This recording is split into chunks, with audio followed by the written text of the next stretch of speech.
Selamat datang di channel Trading for Better Life. Hari ini saya akan coba menganalisa sebuah saham yang kuartal pertamanya labanya naik 1000% lebih. Dan saat ini saham tersebut masih bergerak uptrend. Semoga analisa yang diberikan ini bisa bermanfaat dan membantu teman-teman dalam mengambil keputusan. Untuk teman-teman yang mau request saham untuk dianalisa, bisa like dan komentar pada postingan Instagram Trading for Better Life yang dipost setiap hari Selasa dan Jumat. Dan bagi teman-teman yang belum subscribe channel ini, silakan tekan tombol subscribe agar tidak ketinggalan informasi dan analisa saham terbaru yang akan diupload setiap harinya. Di video ini saya akan menganalisa saham DGNS. DGNS sebelumnya pernah saya analisa. Memang DGNS ini baru beberapa lama melakukan IPO. Jadi jika kita lihat mulai dari Januari baru melakukan IPO, dan pada saat mulai terbentuk garis EMA 50, saya coba menganalisa saham ini. Karena setelah mulai ada garis EMA 50, kita sudah bisa ada gambaran bagaimana pergerakan dari sebuah saham. Pada saat itu DGNS masih berada di bawah garis EMA 50. Pada video itu saya menjelaskan bahwa DGNS layak untuk kita masukkan ke watchlist karena ada potensi untuk break dari garis EMA 50 ini. Apalagi pada saat itu keluar berita bahwa tahun 2020 laba perusahaan naik sangat tinggi. Sehingga menurut saya prospeknya sangat bagus, dan saat ini masih pandemi, masih ada potensi saham DGNS untuk melanjutkan kenaikan. Jika teman-teman amati video tersebut, target kenaikan pada saat itu menurut saya di angka 900. Dan saat ini DGNS sudah naik menembus target analisa di video tersebut dan sudah naik menuju harga 1200.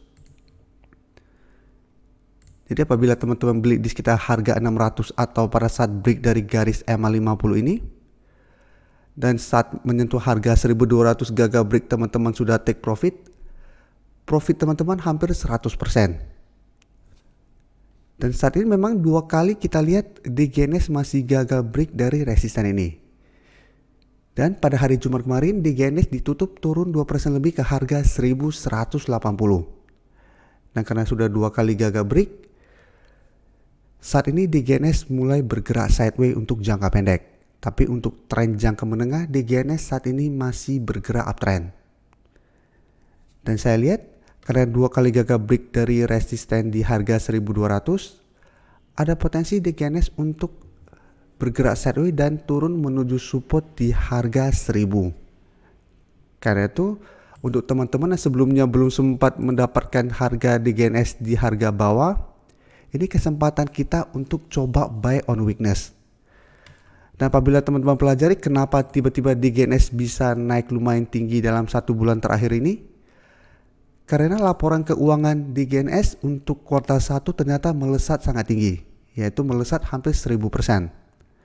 Jadi ini bisa teman-teman lihat, ini data terbaru untuk kuartal 1-nya naik 1000% lebih dibandingkan kuartal yang sama 2020.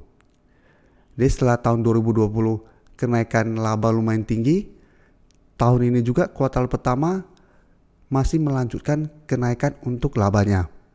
Jadi memang ini merupakan sentimen positif. Dan jika kita cek berita yang lain lagi, kenapa bisa naik tinggi? Karena memang DGNS agresif untuk membangun swap center baru. Nah, kita harus mengakui bahwa pada saat pandemi seperti sekarang ini, pengecekan PCR sangat meningkat. Dan ini salah satu keuntungan dari saham DGNS maupun saham-saham farmasi atau saham-saham kesehatan lainnya. Jadi pada saat pandemi seperti ini, saham-saham yang bergerak dalam bidang kesehatan mendapatkan sentimen positif. Jadi setelah ada sentimen positif ini, DGNS harganya sebelumnya berhasil break dari garis EMA 50 terus bergerak naik. Jadi apabila teman-teman selalu ikutin analisa di video yang saya berikan, saya selalu menjelaskan apabila berhasil break dari garis EMA 50, kita bisa entry, hold saja selama masih bertahan di atas garis EMA 50 ini.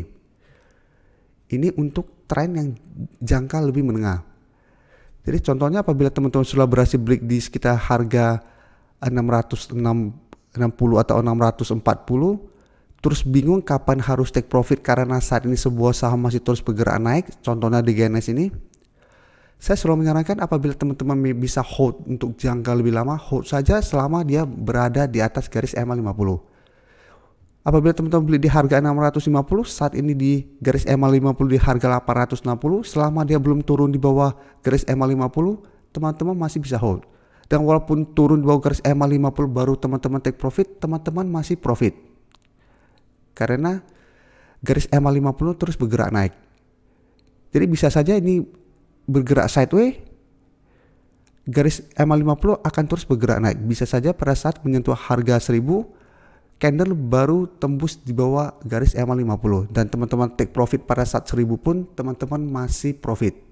Tapi ingat, ini untuk strategi yang hold lebih lama. Dan untuk saat ini apabila teman-teman baru mau entry, karena 2 kali gagal break dari resisten dan kondisi bursa yang saat ini masih bergerak turun, kita jangan agresif dulu. Jadi jangan paksain untuk membeli pada saat harga sudah naik tinggi seperti ini. Apabila teman-teman pada saat break resisten ini teman-teman beli, itu masih sangat bagus. Tapi saat ini sudah naik tinggi, jangan agresif lagi. Dan jika kita lihat data broker summary, penurunan 2% ini malah terlihat adanya sedikit akumulasi. Sedangkan asing melakukan distribusi pada penurunan 2% ini. Jadi memang dari data yang kita dapat, ada potensi di GNS untuk turun minggu depan. Karena memang sudah 2 kali gagal break dari resisten dan memang bursa saat ini sedang terkoreksi. Jadi manfaatkan kesempatan ini untuk tunggu di harga bawah. Jadi jangan agresif dulu, kita tunggu di harga bawah. Untuk support saat ini bisa kita lihat di sekitar harga 1000. Tepat di support psikologis angka 1000.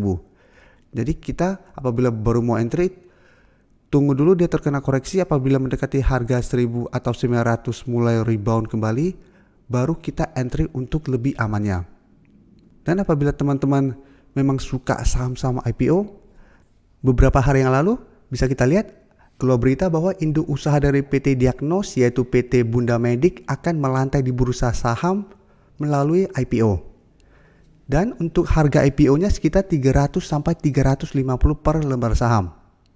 Bisa kita lihat lagi untuk book building-nya sudah mulai yaitu dari tanggal 17 Juni sampai tanggal 22 Juni. Dan untuk penawaran umum mulai dari tanggal 30 Juni sampai 2 Juli. Sedangkan untuk pencatatan saham pertama di Bursa Efek Indonesia itu dimulai tanggal 6 Juli. Dan informasi yang bisa kita dapat itu pada akhir 2020, Bunda Medik masih mencatatkan laba tahun berjalan itu melonjak 278% dibandingkan tahun 2019.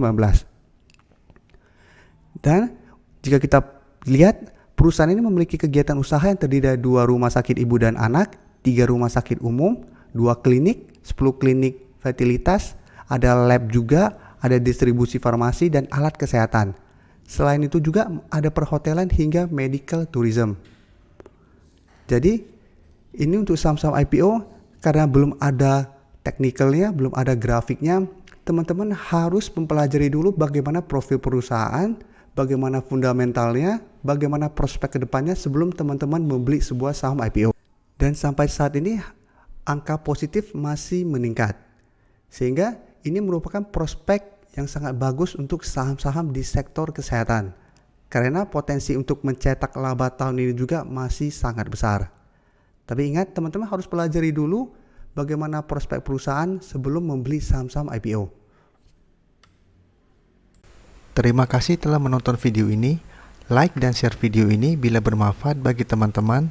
Dan support channel ini dengan cara tekan tombol subscribe agar channel ini bisa makin berkembang dan bisa membantu lebih banyak orang lagi. Terima kasih.